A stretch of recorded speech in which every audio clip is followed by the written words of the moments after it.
तो पिछले क्लास में हम लोगों ने डिस्कस किया, उसके बाद डिस्कस तो थोड़ा बेसिक ज्योमेट्री का था, फिर उसके बाद आगे हम लोग बढ़ते हैं।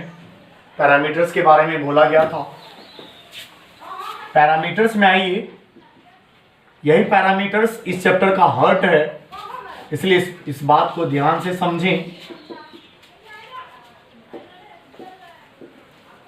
Parameters of kinematics. Parameters of kinematics में सबसे पहला पॉइंट आता है जिसका नाम है डिस्टेंस। दूसरा पॉइंट आता है जिसका नाम है डिस्प्लेसमेंट। तीसरा पॉइंट आता है जिसका नाम है स्पीड। चौथा पॉइंट है जिसका नाम है वेलोसिटी। पांचवा पॉइंट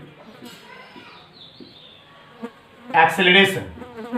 कुछ इस तरीके से ये 5 पॉइंट डील करेंगे और इसके बाद ग्राफ की तरफ बढ़ेंगे। सबसे इंपॉर्टेंट टॉपिक है, इसलिए इस 5 टॉपिक को अच्छे तरीके से समझना होगा, तब जाकर न्यूमेरिकल सॉल्व हो सकता है। आइए सबसे पहले हम लोग 2 पैरामीटर्स को साथ लेते हैं, साथ लेना ही पड़ेगा, डिस्टेंस एंड डिस्प्लेसमेंट को। तो सबसे फर्स्ट टॉपिक डिस्टेंस, या स्टार देकर लिखते हैं इसको, डिस्टेंस एंड डिस्प्लेसमेंट। बारी बारी से दोनों को पढ़ेंगे। तो सबसे पहला टॉपिक, आइए डिस्टेंस को शुरू करते हैं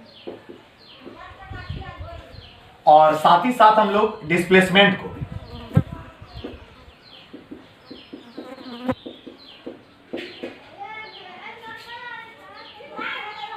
डिस्प्लेसमेंट को भी आगे बढ़ाते हुए मानकर चलिए कोई भी ऑब्जेक्ट यहां से चलना शुरू किया और यहां से चलना शुरू किया। जहां से चलना शुरू किया वो उसका इनिशियल पोजीशन होता है। इनिशियल पोजीशन, प्रारंभिक बिंदु। और ऑब्जेक्ट कुछ इस तरीके से चला, देखिए, और यहां आकर के डायरेक्शन हम आपको दिखा देते हैं। यहां आकर रुक गया तो ये हो गया उसका फाइनल पोजीशन। फाइनल पोजीशन हो गया। अगर कहेंगे कि इनिशियल पोजीशन, फाइनल पोजीशन, ये जो पाथ क्रिएट हुआ है ऑब्जेक्ट के मूवमेंट के कारण, पाथ यदि क्रिएट हुआ है तो ये पाथ का जो एक्चुअल लेंथ होगा ये उसका डिस्टेंस होगा, जिसमें कोई डायरेक्शन फिक्स नहीं है। किसी भी डायरेक्शन में आप चल सकते हैं, देयर इज नो डायरेक्शन, यहां पर डायरेक्शन नहीं है। तो इसको हम मेजर कर सकते हैं धागे के सहारे। इस लेंथ को मेजर किया गया तो इसी का नाम रखा गया क्या, डिस्टेंस। और डिस्टेंस का सिंबल एस होता है, स्मॉल एस। क्यों होता है वो साइंटिस्ट जाने, लेकिन डिस्टेंस का सिंबल एस लिया गया, स्मॉल एस। मानकर चलिए ये डिस्टेंस है, सॉरी इनिशियल है और ये फाइनल पोजीशन है।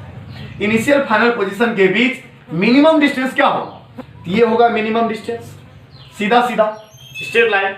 ये डिस्टेंस तो फिक्स डायरेक्शन में है, फिक्स डायरेक्शन में है।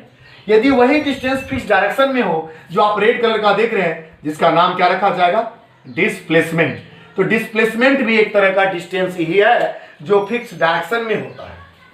अगर फिक्स डायरेक्शन में हो रहा है वो डिस्टेंस, तो वो डिस्टेंस नहीं, स्पेशल नाम डिस्प्लेसमेंट हो गया। इस बात से यहां क्लियर है डिस्प्लेसमेंट में डायरेक्शन है, अर्थात डिस्प्लेसमेंट में यदि डायरेक्शन है, डिस्प्लेसमेंट कैसी क्वांटिटी, वेक्टर, और डिस्टेंस में डायरेक्शन नहीं है तो ये कैसा क्वांटिटी, स्केलर। और डिस्प्लेसमेंट का जो सिंबल होता है कुछ इस तरीके से, एस तो लिखेंगे लेकिन एस पर क्या देना चाहिए, एरो देना चाहिए, क्योंकि अगर एरो नहीं दे तो वो डिस्टेंस हो जाएगा, एरो दे दे तो डिस्प्लेसमेंट हो जाएगा। तो डेफिनेशन सुनिए डिस्टेंस का, the length, the actual length followed by the actual length of path. किसी पाथ का एक्चुअल लेंथ किसी ऑब्जेक्ट के द्वारा यदि फॉलो किया गया तो ये एक्चुअल लेंथ उस ऑब्जेक्ट द्वारा जो कवर किया गया है, जिसका नाम रखा गया डिस्टेंस। तो डेफिनेशन यहां से हुआ, the length of actual path, the actual path covered by an particle is called its distance. ये हो गया आपका डिस्टेंस। एंड और डिस्टेंस का जो सिंबल है, याद देखिए डिस्टेंस का जो सिंबल है वो आपका एस है, इस पे एरो नहीं देंगे। और ये कैसा क्वांटिटी, सॉरी डिस्टेंस आपका कैसा क्वांटिटी, स्केलर क्वांटिटी है। ठीक, डिस्टेंस का ऐसा, ये तो एक तरह का लेंथ हुआ आई। जहां तक एसआई यूनिट की बात करें, ये एसआई यूनिट क्या हो जाएगा, मीटर। और सीजीएस यूनिट की जहां तक बात करें, सीजीएस यूनिट क्या हो जाएगा, सेंटीमीटर, क्योंकि सी फॉर सेंटीमीटर होता है, तो ये लेंथ यहां पर सेंटीमीटर में लिया जाएगा, वो सीजीएस होगा। एसआई होता है मीटर, कुछ इस तरीके से। तो सिंबल क्या है, स्केलर एस है, और क्वांटिटी कैसा है, scalar, SI unit metre, CGS unit centimetre. ये डिस्टेंस के बारे में डिस्कशन था, डेफिनेशन के साथ बताया गया। और दूसरी बात डिस्प्लेसमेंट। तो डिस्प्लेसमेंट एक फिक्स डायरेक्शन में डिस्टेंस होता है।